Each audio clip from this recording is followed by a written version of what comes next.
وعد الله الذين آمنوا وعملوا الصالحات لهم مغفرة وأجر عظيم. صلوات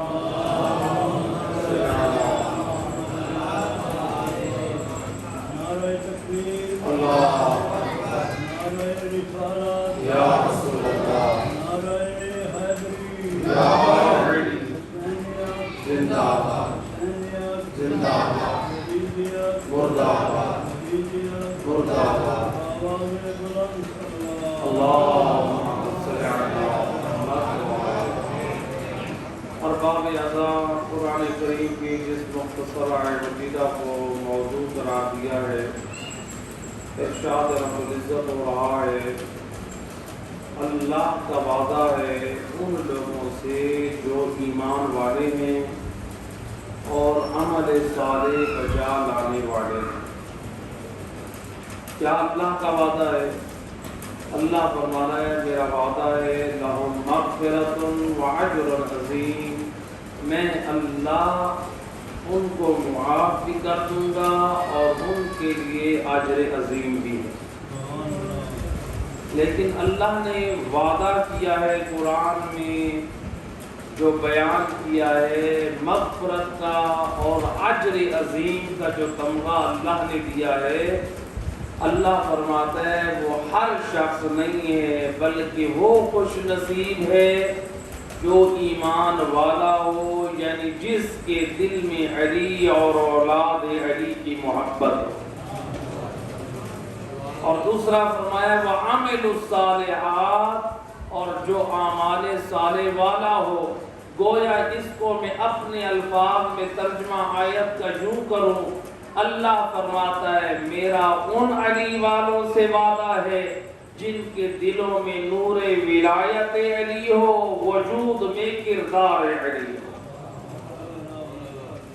جن کے دلوں میں نور ولایت علی اور دلوں میں اور کردار میں وجود میں کردار علی ہو، اللہ فرماتا ہے میں ایسے لوگوں کو معاف بھی کر دوں گا اور اجر عظیم بھی عطا کروں گا. تو لہذا مناسبت امام محمد تقی علیہ السلام اللہم صلی علی محمد، کیونکہ امام کی شہادت کی جب رات ہے یا اس سے بعد والی رات، کیونکہ امام کی شہادت کے بارے میں تاریخ میں ہے کہ شوال ذیقعدہ کی آخری دن امام کی شہادت، اس لیے وہ 29 تھا یا 30 تھا.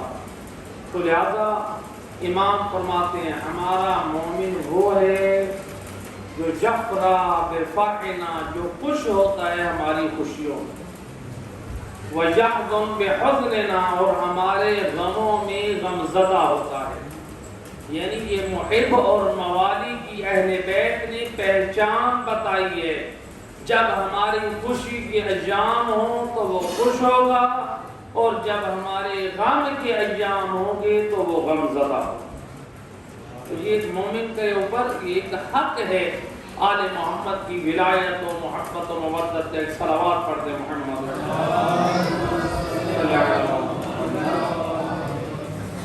لہذا امام کا تذکرہ اور موجودہ حالات کو سامنے رکھتے ہوئے اللہ وعدہ کر رہا ہے میرا وعدہ ہے ان سے جو علی والے ہیں اور کردار علی رکھنے والے ہیں.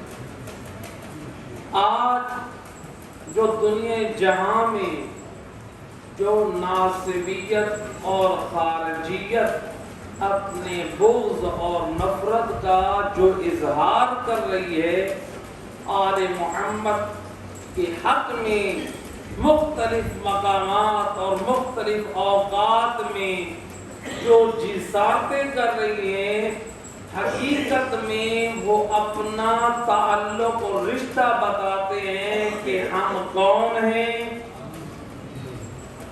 اور کس گھرانے میں ہماری آنکھ کھلی ہے.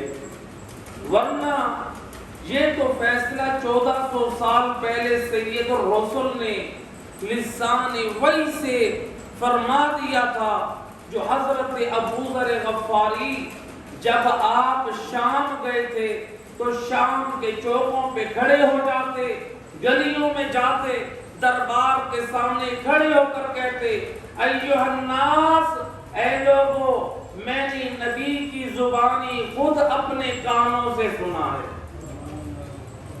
کون؟ رسول کا صحابی حضرت ابو ذر غفاری کہ جس جیسا زمین میں کوئی صادق نہیں ہے، جو معصوم فرماتے ہیں جنت جن افراد کی مشتاق ہے ان میں سے ایک ابو ذر غفاری ہے۔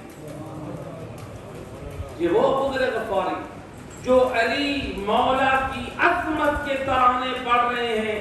کہاں پر؟ کمال یہ ہے کہ انسان اس مقام پر حق کو بیان کرے جہاں حق کی ضرورت ہو۔ جب ابو ذر نے دیکھا کہ درباروں میں غرباء اور فقراء کا حق کھایا جا رہا ہے تو وہاں آواز بلند کر کے غرباء کے حق میں نعرہ لگایا، اور جب دیکھا کہ چوکوں اور گلیوں میں علی حیدر کرار کے دشمن بیٹھے ہیں، اسی شہر دمشق کے ممبروں سے علی مولا پہ سب کرایا جا رہا ہے، ادھر سے ابو ذر غفاری کیا فرماتے ہیں؟ ایھا الناس، اے لوگو میں نے رسول کی زبانی سنا، ان علیٰ خیر البشر، علی انسانوں میں سے سب سے افضل ہے، من ابا فقد کفر، جس نے علی کی عظمت کا انکار کیا وہ کافر ہے۔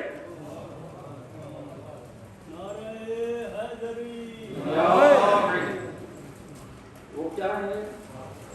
حضرت ابو ذر غفاری یہ روایت رسول اللہ کی سنا ہے، اور دوسری حدیث میں معصوم سے روایت ہے، الفاظ تھوڑے بدلے ہیں۔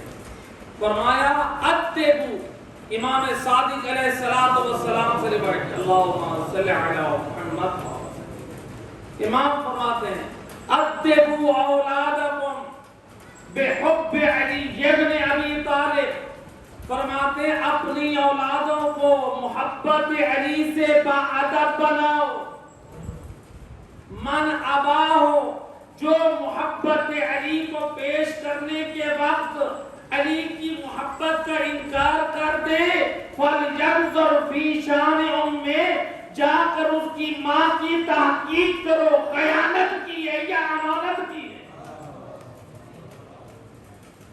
اگر علی کی محبت کو قبول نہ کرے، جسارت کرے، تو اس کی ماں کی خیانت کو دیکھو۔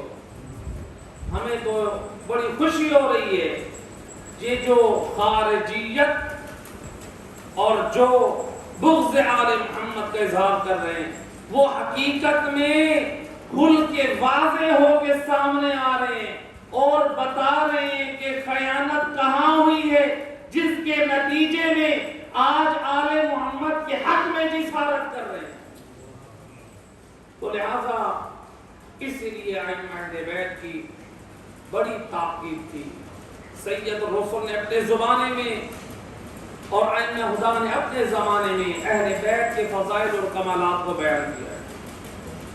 تو لہذا ہماری مجالس اور محافل موجودہ دور کا تقاضا ہے، ہماری مجالس اور محافل میں سب سے پہلے اللہ کی توحید کا ذکر ہونا چاہیے، کیونکہ اس وقت دشمن کی نگاہ تشیع پر ہے کہ یہ دیکھو یہ شیعہ کافر ہے، ان کا عقیدہ توحید صحیح نہیں ہے، ان کے عقائد صحیح نہیں ہے، ان کے نظریات صحیح نہیں ہے، یہ قرآن کے خلاف عقیدہ توحید رکھتے ہیں۔ دنیا والوں کو بتا دیں ہم اس حیدر کرار کے ماننے والے ہیں کہ جس کا نہج البلاغہ کا پہلا خطبہ توحید جو ایسا بتا رہا ہے جو پورے قرآن کی توحید کی تفسیر بیان کر رہا ہے۔ ہم اس امام کے چاہنے والے ہیں، اور ہمارا عقیدہ توحید دیکھنا ہے تو ہم نہج البلاغہ کے پہلے خطبے پہ ایمان رکھتے ہیں۔ لیکن اے علی والا وہ پہلا خطبہ کبھی پڑھ تو صحیح کہ علی کیا بیان کر رہے ہیں، اللہ کی اوصاف کو بیان کر رہے ہیں۔ کائنات کا خالق اللہ ہے، کائنات کا رازق اللہ ہے۔ دنیا والوں کو علی کا وہ خطبہ پڑھ کے سنا اور بتا ہمارا اس ایمان اس پر ہے، تاکہ دنیا اپنے منہ کے بل شرمندہ ہو۔ ہمارے مجالس و محافل میں پہلی ذمہ داری ہے کہ ہماری مجالس میں توحید ہے۔ دوسرا، شان رسالت کو بیان کیا جائے۔ جو اس وقت مذہب تشیع پر یہ تہمت باندھی جاتی ہے کہ شیعہ حضرات کو آل محمد کی، رسول اللہ کی عظمت اور ان کی شان بیان کرنا نہیں آتا، جیسے رسول کی شان علی اور اولاد علی نے بیان کی ہے، وہ دنیا والوں نے بیان نہیں کی۔ ورنہ دنیا والوں نے تو نبی کا آپریشن کر کے اپنا جیسا بنا دیا، لیکن علی حیدر کرار نے بتایا نہیں، میرے نبی کی شان یہ ہے کہ جب آپ اس دنیا میں آئے تو آپ کے نور سے آپ کی ماں نے مصر و شام کے معاملات کو دیکھا۔ تو لہذا نبی کی عظمت و شان اور ان کے معجزات و کرامت کو بھی بیان کرنا چاہیے، اور پھر اس کے بعد اہل بیت اطہار کے کمالات اور ان کے معجزات اور ان چیزوں کو بیان کرنا چاہیے، تاکہ دنیا والوں کو اور اپنی نسلوں کو یہ معلوم ہو جن ہستیوں کا دامن ہم نے پکڑا ہے وہ عام نہیں ہے، وہ اللہ کی طرف سے تائید یافتہ ہے۔ ایک صلوات پڑھتے محمد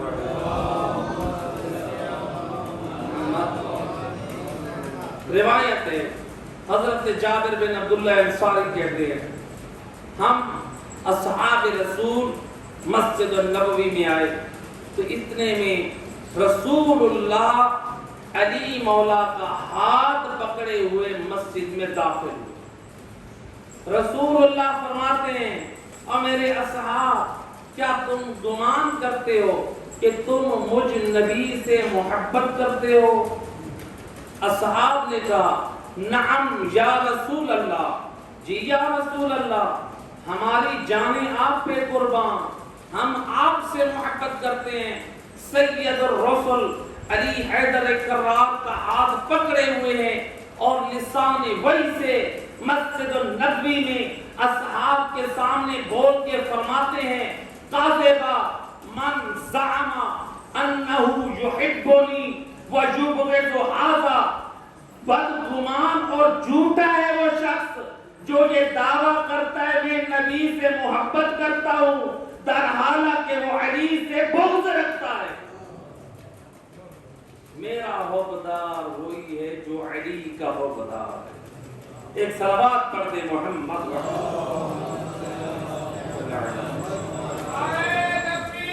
اللہ یا رسول اللہ زندہ باد زندہ باد مردہ باد مردہ باد اللہ صلی اللہ وہ جھوٹ بولتا ہے، مجھے گمان کرتا ہے کہ وہ نبی سے محبت کرتا ہے، حالانکہ وہ علی سے بغض رکھتا ہے۔ اگر مجھ سے محبت کرنی ہے تو علی سے محبت کرنی ہوگی۔ گویا نبی نے یہ بتا دیا اس وقت تک کوئی میرا حبدار ہو نہیں سکتا جب تک کوئی علی کا حبدار نہ ہو۔ جو علی کا حبدار ہے وہ نبی کا حبدار ہے، اور جو نبی کا حبدار ہے وہ اللہ کا حبدار ہے۔ ایک صلوات پڑھ دے محمد۔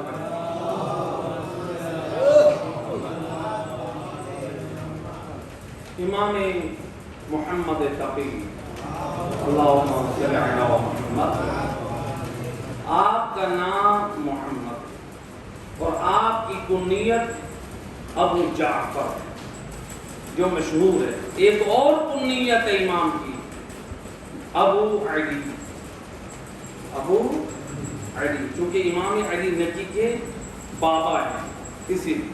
اور اسلام میں مستحب ہے جب بچے کا نام رکھیں تو اس کی کنیت بھی رکھیں۔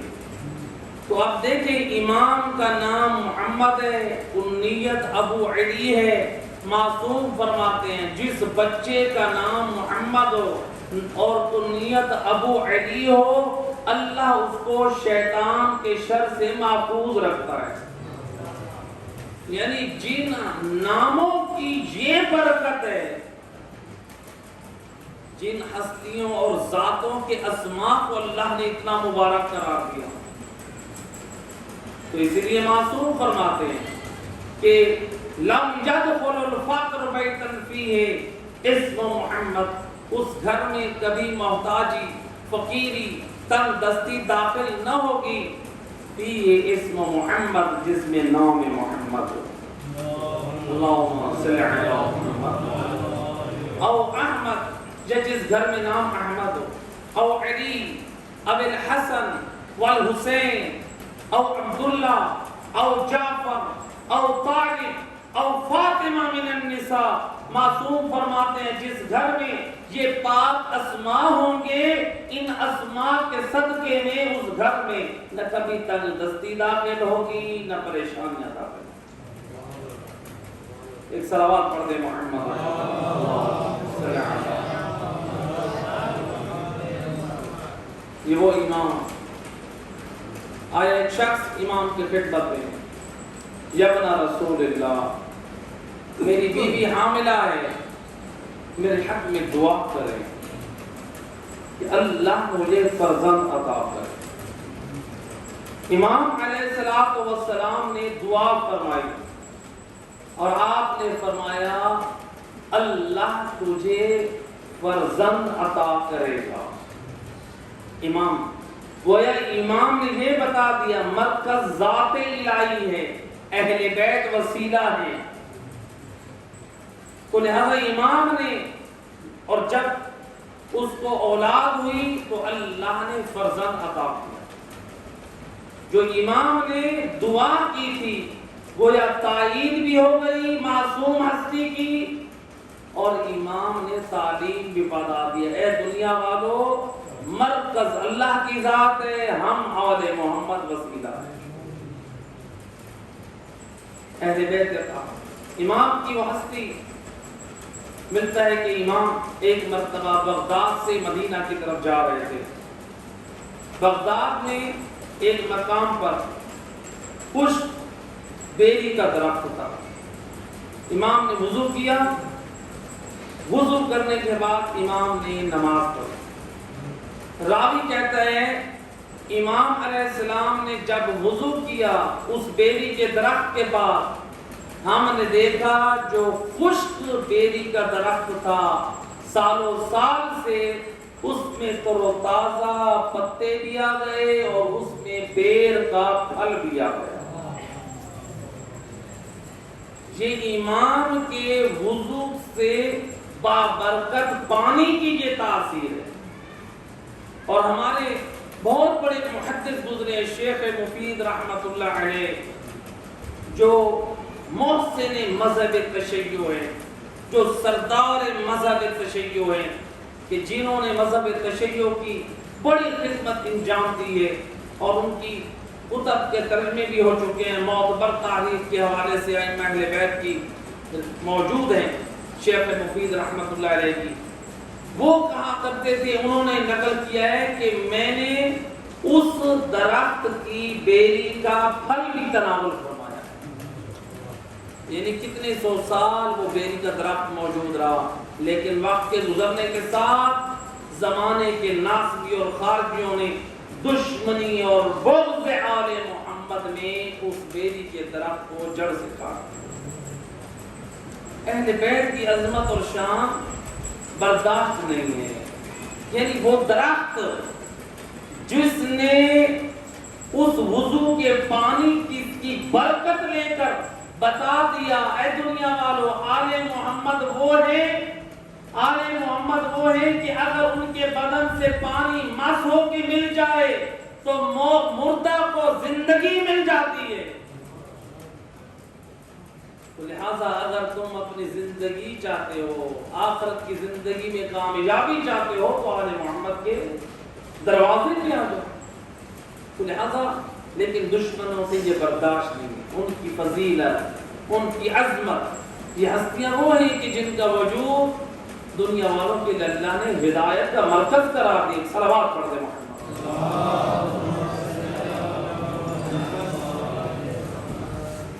لہذا ائمہ اہل بیت علیہ السلام نے اس طرح سے اپنی زندگی گزاری ہے جو اپنے چاہنے والوں کو ہر زمانے میں لوگوں کو ہدایت کی طرف دعوت دے رہے ہیں، اللہ کے دین کی طرف دعوت دے رہے ہیں، قرآن کی طرف دعوت دے رہے ہیں تاکہ انسان غفلت سے باہر آئے. امام ایک مناظرہ ہوا ایک محفل میں، دربار میں ملتا ہے کہ 30,000 سوال کیے گئے ایک محفل میں. کتنے؟ 30,000 سوال ہوئے اور ایک ہی محفل میں وارث سے علم رسول نے ایک ہی محفل میں 30,000 سوالوں کا جواب دیا. امام جواد علیہ السلام جو علم رسول کے وارث، علماء نے اس کے مختلف جوابات دیے ہیں. 30,000 جوابات تفصیل سے دیے تھے یا مختصر دیے تھے. کہا کہ سائل جب سوال کرتا مختصر یہ، جب سوال کرتا تو امام ہاں میں یا نا میں جواب دے دیتے. تو اس طرح سے 30,000 جوابات یعنی ایک نشست میں، یعنی آپ نے علم رسول کے وارث لوگوں کی ہدایت. آپ اپنے اصحاب کو، اپنے چاہنے والوں کو یا قرآن کی طرف دعوت دے رہے ہیں یا پھر قبر کی طرف آپ دعوت دے رہے ہیں کہ دیکھو غفلت سے باہر آ جاؤ، میدان قیامت کی تیاری کرو. آج ہم آیت مجیدہ ہم میں سے ہر ایک پڑھتا ہے کہ قرآن کی مختصر آیت مجیدہ کیا؟ کل نفس ذائقۃ الموت. ہر نفس نے کیا چکھنا ہے؟ موت کا ذائقہ چکھنا. یہی ترجمہ ہے نا، یہی ترجمہ سنتے ہیں، یہی ترجمہ کرتے ہیں کہ ہر شخص نے موت کا ذائقہ چکھنا ہے. ایسے کہ نہیں ہے. گھروں میں کتنی عورتیں ہوتی ہیں، کسی کے گھر میں 2، کسی کے گھر میں 4، کسی کے گھر میں زیادہ، اور ہر گھر میں عورت سالن بناتی ہے. بناتی ہے کہ نہیں بناتی؟ ہر عورت کے ہاتھ کا ذائقہ ایک ہے یا مختلف ہے؟ جی ذائقہ مختلف ہے نا. ہر عورت کے ہاتھ کا ذائقہ مختلف ہے. قرآن کہہ رہا ہے کل نفس ذائقۃ الموت، ہر نفس نے موت کا ذائقہ چکھنا ہے. میرے دوست اسی طرح ہر شخص کی موت کا ذائقہ بھی مختلف ہوگا. جیسے اعمال ہوں گے ویسے ذائقہ ہوگا. اگر تیرے اعمال میں گمراہی ہوئی تو پھر تیری موت کا ذائقہ بھی تلخ ہوگا. اگر تیرے اعمال میں بدعملی ہوئی تو پھر تیرا ذائقہ بھی تلخ ہوگا. اگر تیرے اعمال میں دین سے بغاوت ہوئی تو پھر تیرا ذائقہ بھی سخت ہوگا. جب امام صادق علیہ السلام اللہم صلی علی محمد، امام سے پوچھا گیا مولا یہ روح قبض کرتے وقت ملک الموت کیسے پیش آتا ہے؟ امام فرماتے ہیں مثال، مولا کوئی مثال دیجئے. امام فرماتے ہیں ایسے کسی کی روح ایسے قبض ہوتی ہے جیسے زندہ جانور کے بدن سے اس کی کھال کو اتار دیا.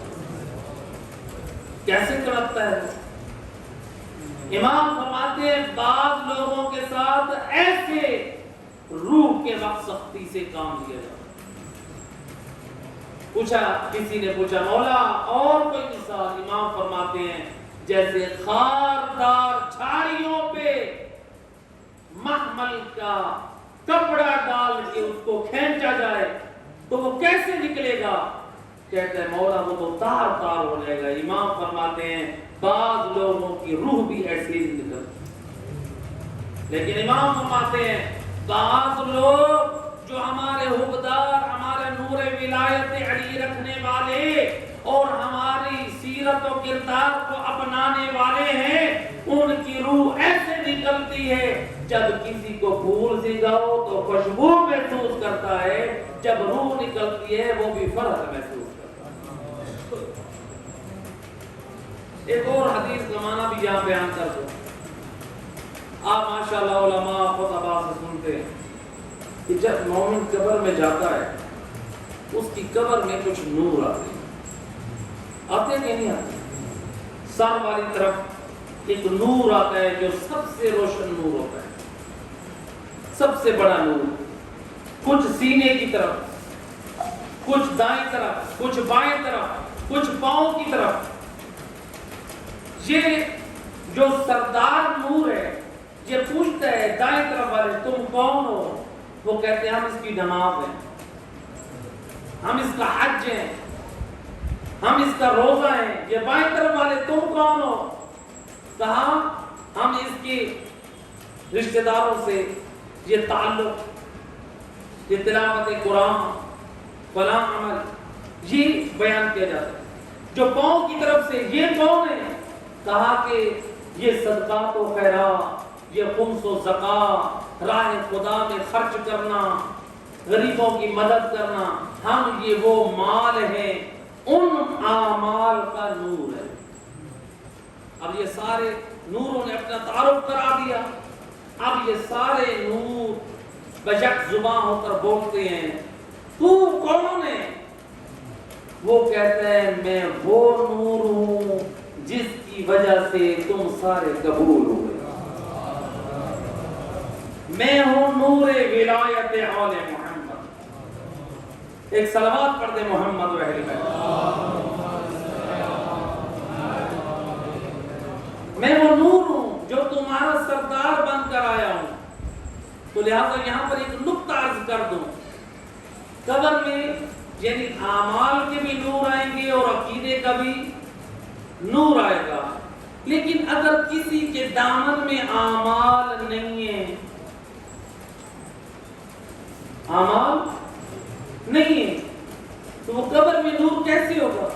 ایک مثال سے واضح کرو۔ آپ نے مثال کے طور پہ ایک بہت بڑے کسی خطیب کو بلایا، آپ نے کہا کہ جناب قبلہ آپ نے خطاب کرنا ہے مسجد میں یا امام بارگاہ میں، آپ نے آنا ہے، فلاں ڈیٹ بھی لکھوا دی، سب کچھ ہو گیا۔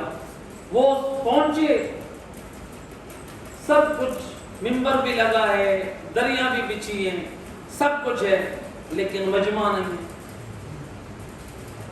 اب وہ جو صاحب پڑھنے کے لیے آئے ہیں، کیا وہ مجلس پڑھیں گے یا وہ یہ کہیں گے کہ مجھے یہاں پر بٹھایا ہے، مجمع ہے نہیں؟ میرا دوست کہیں ایسا نہ ہو کہ آل محمد کا نور قبر میں تو ظاہر ہو لیکن دیکھے تیرے دامن میں اعمال صالح نہیں ہے، اور وہ یہ کہہ دیں جب وہ اعمال نہیں ہے پھر ہم یہاں کیا کریں؟ آل محمد اس نور اعمال کو پسند کرتے ہیں، اپنے آپ کو اس قابل بنائے۔ صلوات پڑھتے محمد صلی اللہ علیہ وسلم۔ تو لہذا اپنی قبر کے لیے ایسی نیکیاں اور اعمال لے کر جاؤ۔ ملتا ہے روایت میں رسول خدا صلی اللہ علیہ وسلم،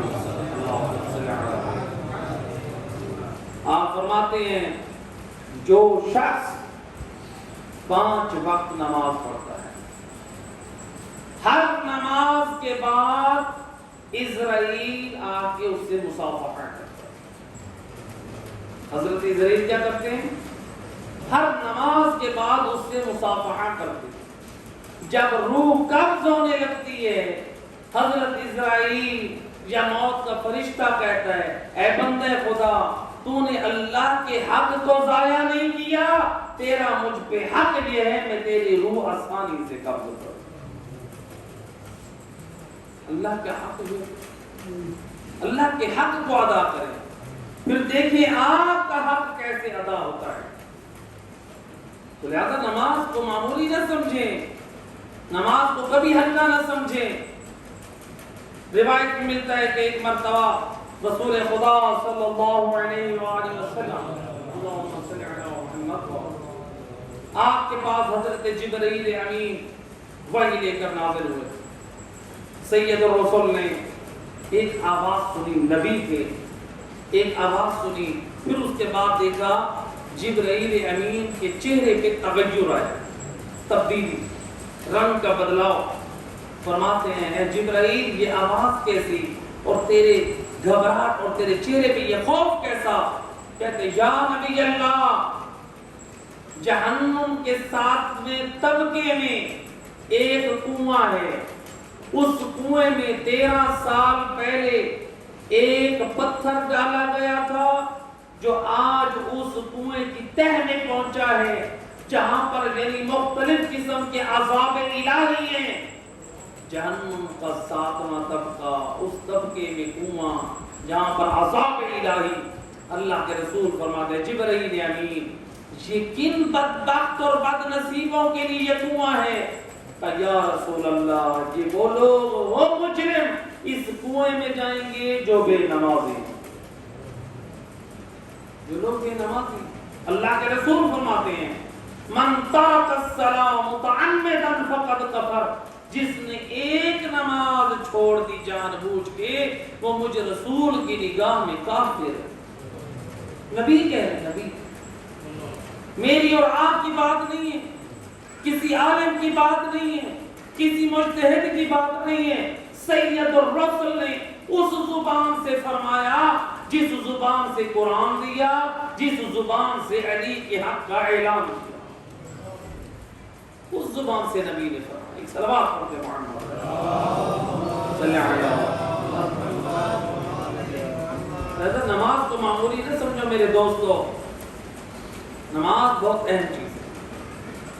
امام خمینی رحمت اللہ علیہ بانی انقلاب اسلامی ایران، یہ ہوتے ہیں علماء حق کا کردار. جب گورنمنٹ کے کچھ لوگ آئے ان کے پاس، کہا کہ ہم آپ کے فرزند سید احمد خمینی کو گورنمنٹ کا کوئی عہدہ دینا چاہتے ہیں، منصب دینا چاہتے ہیں. سید خمینی فرماتے ہیں میرا فرزند اس لائق نہیں ہے اسے کوئی منصب اور عہدہ دیا جائے. کتنی کوشش کی اس انقلاب کے لیے، ان کو جلا وطن کیا گیا، کتنی مصیبتیں برداشت کی، کتنی تکلیفیں اٹھائیں. آج لوگ کہتے ہیں کہ ہماری محنتوں کا پھل ہماری اولاد کو ملے، لیکن سید خمینی کہتے ہیں نہیں، میرا بیٹا اس لائق نہیں ہے. کہا کیوں؟ کہتے ہیں اس لیے میں نے اس کو دیکھا ہے یہ اللہ کے حق کی ادائیگی میں سستی کرتا ہے، نماز کو اول وقت میں نہیں پڑھتا. جو اللہ کے حق کو وقت پہ ادا نہ کر سکے وہ بھلا لوگوں کے حق کو کیسے ادا کرے؟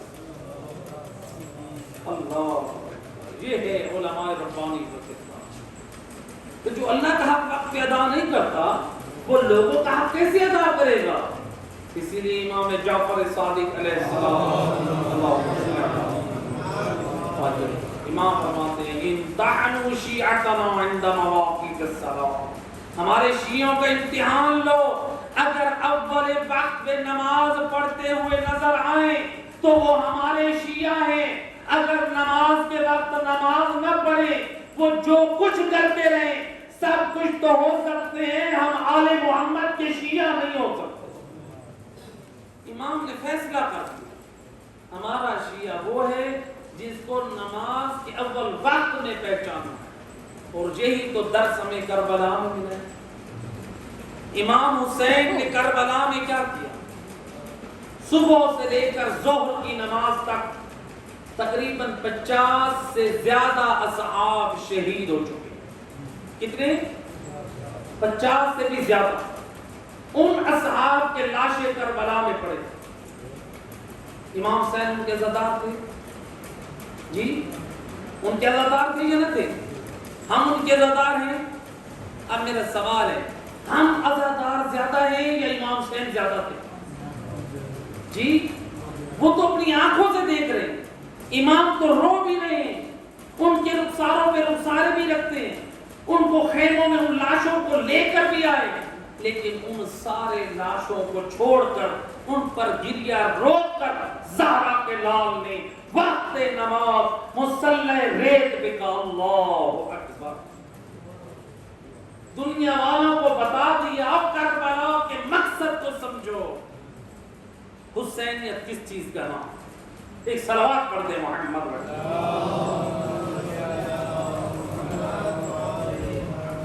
لہذا دین کو اہل بیت نے بڑی قربانیاں دین کو سمجھانے کے لیے آل محمد نے اپنے ہر زمانے میں اپنے چاہنے والوں کو سمجھایا. قرآن کا درس، آخرت کی طرف توجہ دلائی، اپنی نسلوں اور اپنے ایمان کی سلامتی کے لیے قرآن سے تمسک رکھیں. دیکھیں ایک میں مثال دیا کرتا ہوں. آپ کے گھر میں قرآن ہے، حالت نجاست میں کیا آپ اس قرآن کو مس کریں گے؟ جی نہیں کریں گے. یہ شریعت کا مسئلہ ہے. حالت نجاست میں حتیٰ کہ بغیر وضو کے بھی قرآن کے الفاظ کو مس نہیں کر سکتے. حالت نجاست میں آپ قرآن اٹھائیں گے؟ نہیں اٹھائیں گے. اچھا کوئی پاگل آ گئے آپ کے گھر میں یا مسجد میں، وہ قرآن کو اٹھانا چاہتا ہے، آپ اس کو اٹھانے دیں گے؟ جی نہیں اٹھانے دیں گے. ساتھ ساتھ جواب دیتے ہیں آپ نہیں اٹھانے دیں گے. اچھا اگر عورتیں گھروں میں کیا کرتی ہیں عام طور پہ؟ قرآن میں پیسے رکھتی، اس لیے کہ قرآن سے چور پیسے نہیں اٹھاتا. قرآن یعنی چور آ کے قرآن کو چیک نہیں کرتا. ایسے کہ نہیں ہے. تو گویا عورتیں یہ سمجھ آتی ہیں کہ چور کا تعلق قرآن سے نہیں ہے، یعنی چور قرآن کو نہیں کھولتا. یعنی حالت نجاست میں آپ قرآن کو مس نہیں کریں گے. پاگل ہو کوئی شخص تو وہ بھی قرآن کو نہیں اٹھائے گا. جو شخص چور ہو وہ اس کا بھی تعلق قرآن سے نہیں ہے. جو بچہ ہو کیا وہ اس کو قرآن دیں گے؟ آپ کہیں گے وہ بھی نہیں. اچھا ادھر کافر آ جاتا ہے، کیا آپ اس کو قرآن دیں گے؟ بغیر قرآن دینے سے قرآن کی توہین لازم آئے تو قرآن دینا جائز نہیں ہے. آپ قرآن دیں گے؟ میرا دوست ذرا فکر کر، اپنے بارے میں سوچ. اگر قرآن میری اور تیری زندگی میں نہیں ہے، کیا میں قرآن کی تلاوت کا چور ہوں؟ چور کا تعلق قرآن سے نہیں ہے. کیا میں گناہوں کی وجہ سے میں اس قدر نجس ہو چکا ہوں جو قرآن سے میرا تعلق نہیں ہے؟ کیا میں قرآن کی نگاہ میں بدعمالیاں کر کر کے اس قدر پاگل ہو چکا ہوں جو میں قرآن کو نہیں اٹھاتا؟ کیا میں اس قدر اپنے گناہوں کی وجہ سے کافر بن چکا ہوں جو میری زندگی میں قرآن نہیں؟ آپ خود فیصلہ کریں. چور کا تعلق قرآن سے نہیں ہے، پاگل کا تعلق قرآن سے نہیں ہے، نجس انسان کا تعلق قرآن سے نہیں ہے. جب علم کی لوگ افراد کا تعلق قرآن سے نہیں ہے. اگر آپ کی زندگی میں قرآن نہیں ہے، ذرا میرے دوست فکر کر اور اصلاح کر، پھر تو کن میں سے ہے؟ تو ان کا ماننے والا ہے جن ہستیوں نے نوک نیزہ پہ تلاوت قرآن. تو ان کا ماننے والا ہے جس ہستی نے ولادت کے بعد رسول کے ہاتھوں پہ قرآن پڑھ کر سنا ہے. اگر قرآن پڑھنا نہیں آتا، امام محمد باقر علیہ السلام اللہ صلی اللہ امام فرماتے جس کو قرآن پڑھنا نہیں آتا وہ قرآن کی تلاوت کی جگہ پہ پڑھتا رہے لا الہ الا اللہ، لا الہ الا اللہ کا ذکر کرے. اگر وہ بھی آپ کہتے ہیں کہ ہمیں نہیں پڑھنا، آپ بسم اللہ الرحمن الرحیم ایک صلوات پڑھ دیں محمد.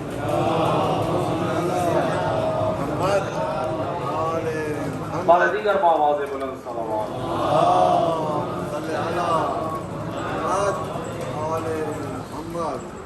مل کے صلوات پڑھا کریں. ایک اللہم صلی علی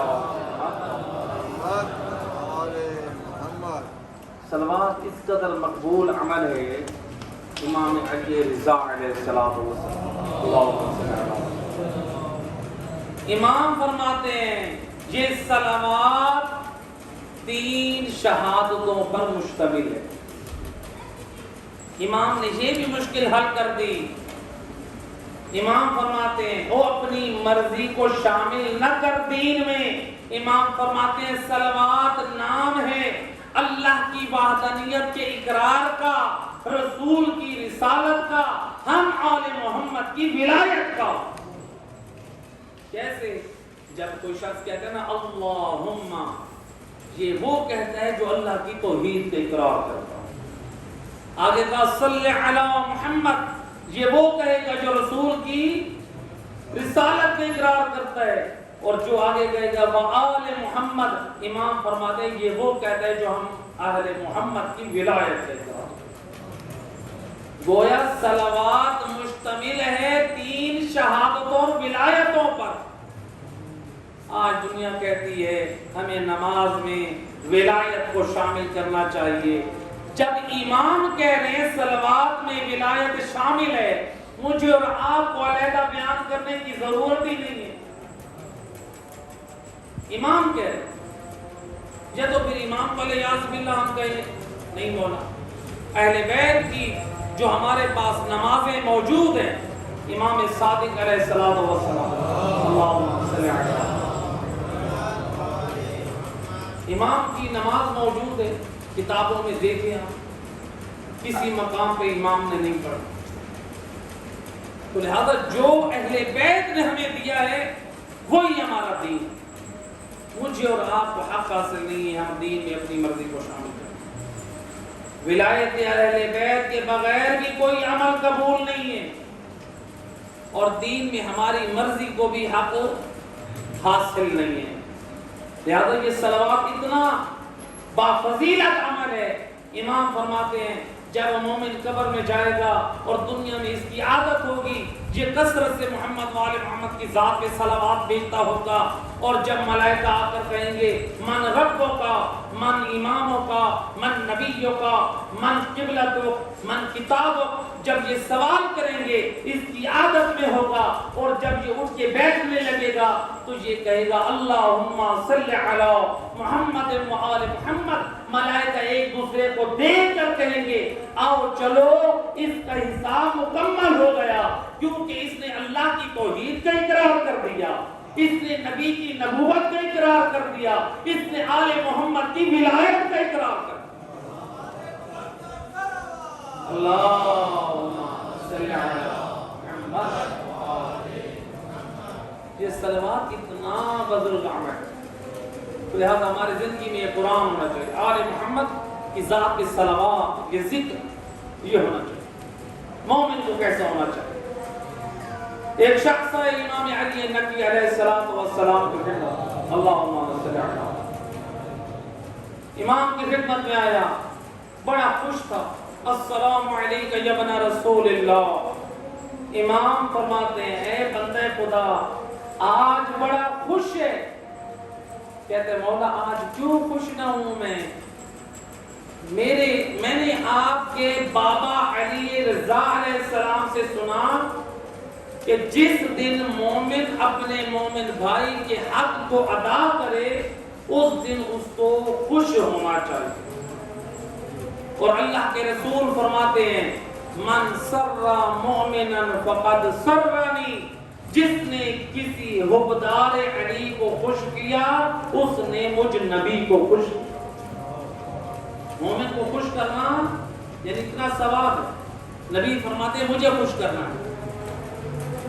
اب یہ بھی خوش ہو رہا ہے، کہتے ہیں مولا میرے پاس آج 10 حبدار آل محمد آئے، وہ تنگ دست تھے، فقر و فاقہ میں مبتلا تھے، مولا میں نے ان 10 مومنوں کی حاجت کو پورا کیا، میں نے ان کی حاجت کو پورا کیا، اس لیے خوش ہوں۔ امام علیہ السلام فرماتے ہیں بے شک یہ تجھے حق ہے کہ تو اس نیکی پہ خوش ہو، لیکن کہیں ایسا نہ ہو کہ تو اپنے عمل کو برباد کر دے، تیرا عمل برباد ہو جائے۔ کہتا ہے مولا میرا عمل بھلا کیسے برباد ہوگا، انا من شیعتکم میں تو آپ کے مخلص شیعوں میں سے ہوں، میرا عمل کیسے برباد، کتنا جملہ کا ہے چھوٹا سا، لیکن امام کو یہ بھی قبول نہیں، اب میں کیسے، میں تو آپ کے مخلص شیعوں میں سے ہوں، میرا عمل کیسے برباد ہوگا؟ امام علیہ السلام فرماتے ہیں، اللہ سبحانہ وتعالی قرآن کریم میں فرماتا ہے یا ایھا الذین آمنوا لا تبطلوا صدقاتکم بالمن والعذا، اے ایمان والو اپنے عمل کو، اپنے صدقات و خیرات کو احسان جتلانے اور اذیت کے ساتھ باطل نہ قرار دو۔ کہتا ہے مولا میں نے تو کوئی اذیت نہیں دی ہے، میں نے تو کسی پہ احسان نہیں جتلایا، میں نے تو ان کو فقط دے دیا۔ امام فرماتے ہیں کہ اللہ نے یہ نہیں کہا کہ جب تم ان کو صدقہ و خیرات دو تو ان پر احسان جتلاؤ، ان کو اذیت دو، اللہ نے کہا ہے کہ اذیت نہ دو۔ امام فرماتے ہیں، وارث سے قرآن فرماتے ہیں اذیت سے مراد ہر قسم کی اذیت ہے۔ فرماتے مجھے یہ بتا، ایک مرتبہ یہ ہے کہ تو ان کو اذیت دے احسان جتلا کے، تیری نگاہ میں یہ بڑا گناہ ہے، یا پھر تو ہم آل محمد اور ان فرشتوں کو جو تیرے اوپر اللہ نے مقرر کیے ہیں ان کو اذیت دے، یہ بڑا ہے؟ کہتا ہے فرزند رسول آپ اور ملائکہ کو اذیت دینا یہ بڑا ہے۔ امام فرماتے پھر سن، تو نے مجھ کو اور اللہ کو، تو نے ملائکہ کو، مجھے اور ملائکہ کو اذیت دی۔ کہتے ہیں مولا وہ کیسے؟ امام فرماتے ہیں اس طرح کہ تو نے کہا ہے کہ میں ہوں آپ کے شیعوں میں سے، تیرا عمل تیرے قول کے مطابق نہیں ہے۔ امام فرماتے ہیں ہمارا شیعہ، یعنی تو نے یہ کہہ کر جھوٹ بولا ہے اور جھوٹ بول کر مجھے اذیت اور تکلیف دی۔ امام فرماتے ہیں ہمارا شیعہ کون ہے؟ حضرت حزبیل، یا بعض روایات میں حزبیل، حضرت حزبیل مومن آل فرعون، وہ ہمارے شیعہ۔ یہ کون تھے مومن آل فرعون؟ یہ فرعون کا چچا زاد جو اس کے خزانے پہ نگہبان تھے۔ جب حضرت موسیٰ نے دربار میں معجزہ دکھایا تو اس وقت یہ اللہ کی ذات پر ایمان لے آئے، ان کو تختے پہ زندہ لٹکا دیا۔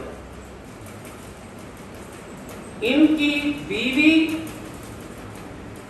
نے پر اللہ کی توحید کا اقرار کیا، فرعون کی جو بیٹی تھی اس نے فرعون کے سامنے ذکر کیا کہ وہ فلاں خاتون جو ہے وہ اللہ پر ایمان رکھتی۔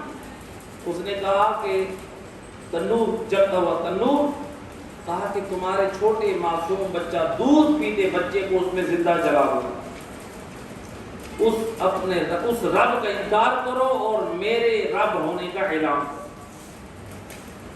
اس نے کہا مجھے پرواہ نہیں۔ اس ماں کے سامنے معصوم بچے کو آگ کے شعلوں میں ڈال دیا۔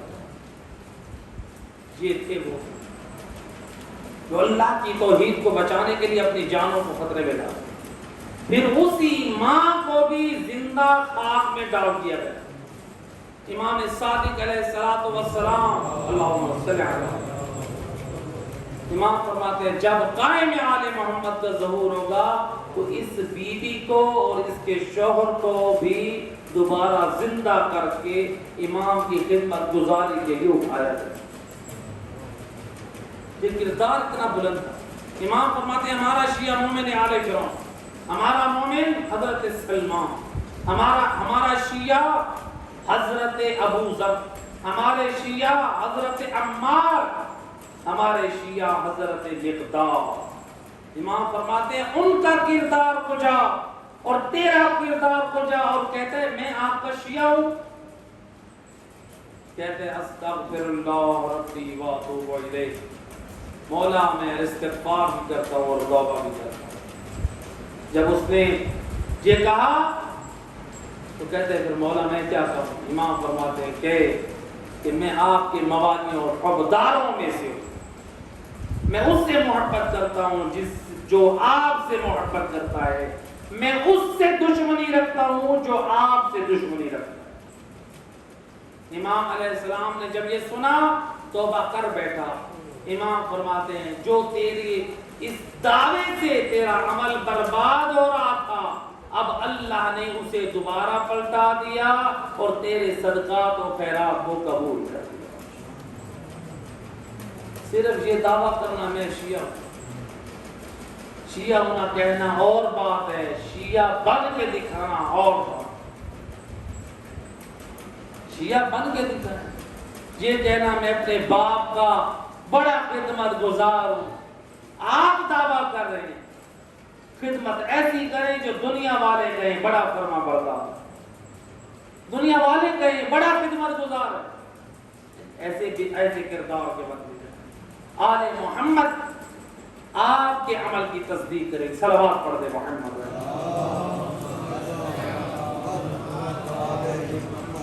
لہذا امام محمد تقی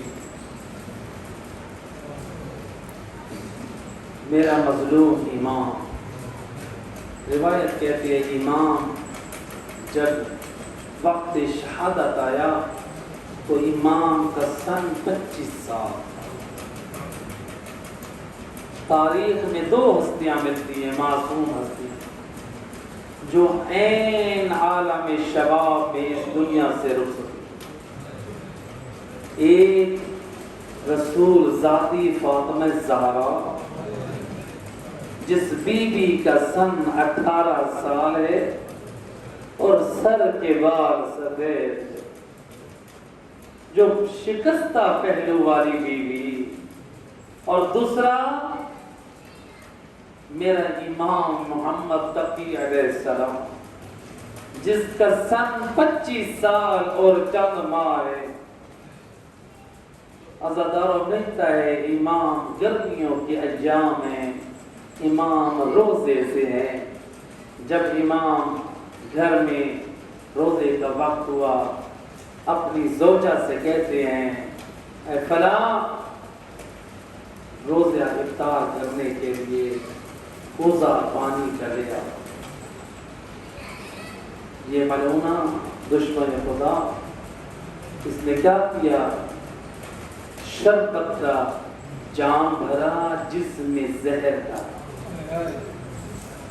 اس زہر آلود جام کو امام کی خدمت میں لائی۔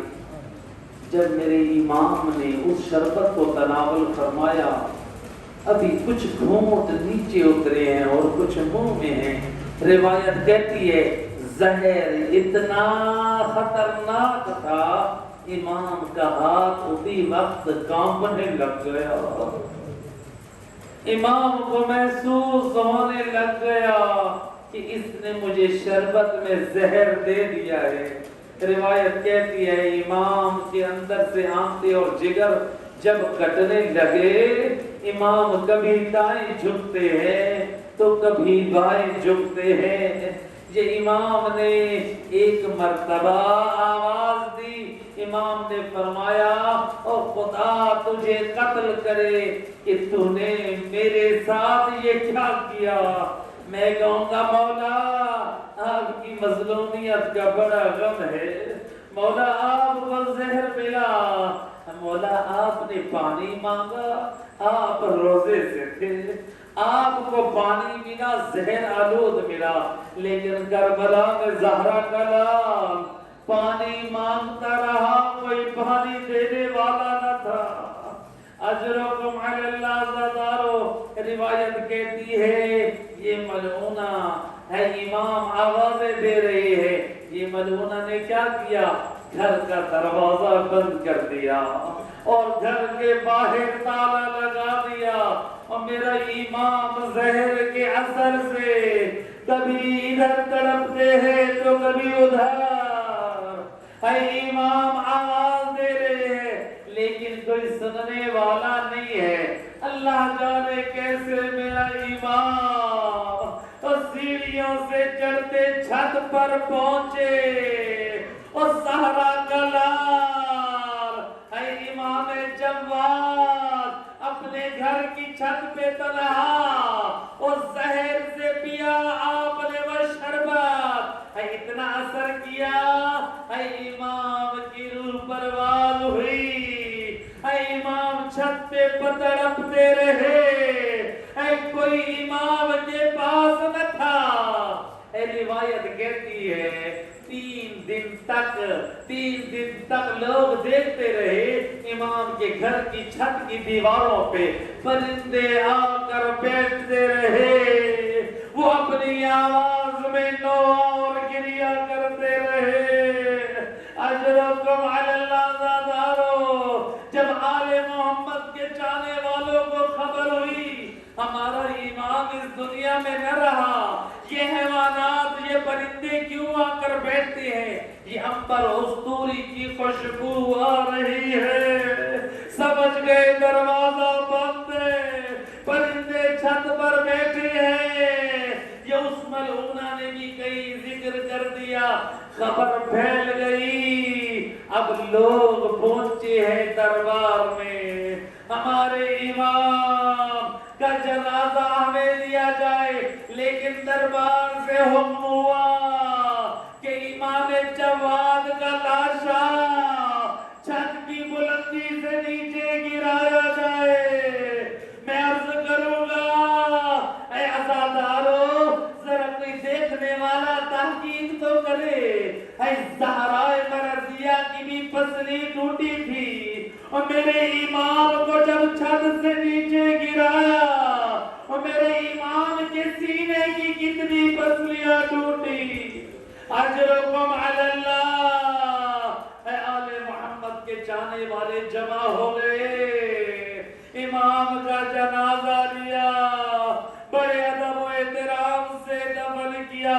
میں عرض کروں گا مولا، آپ کا لاشا چھت سے گرایا گیا، لیکن آپ کے جنازے کو اٹھانے والے تھے، اور جب کربلا میں زہرا کا لال حسین، اور جب زین سے زمین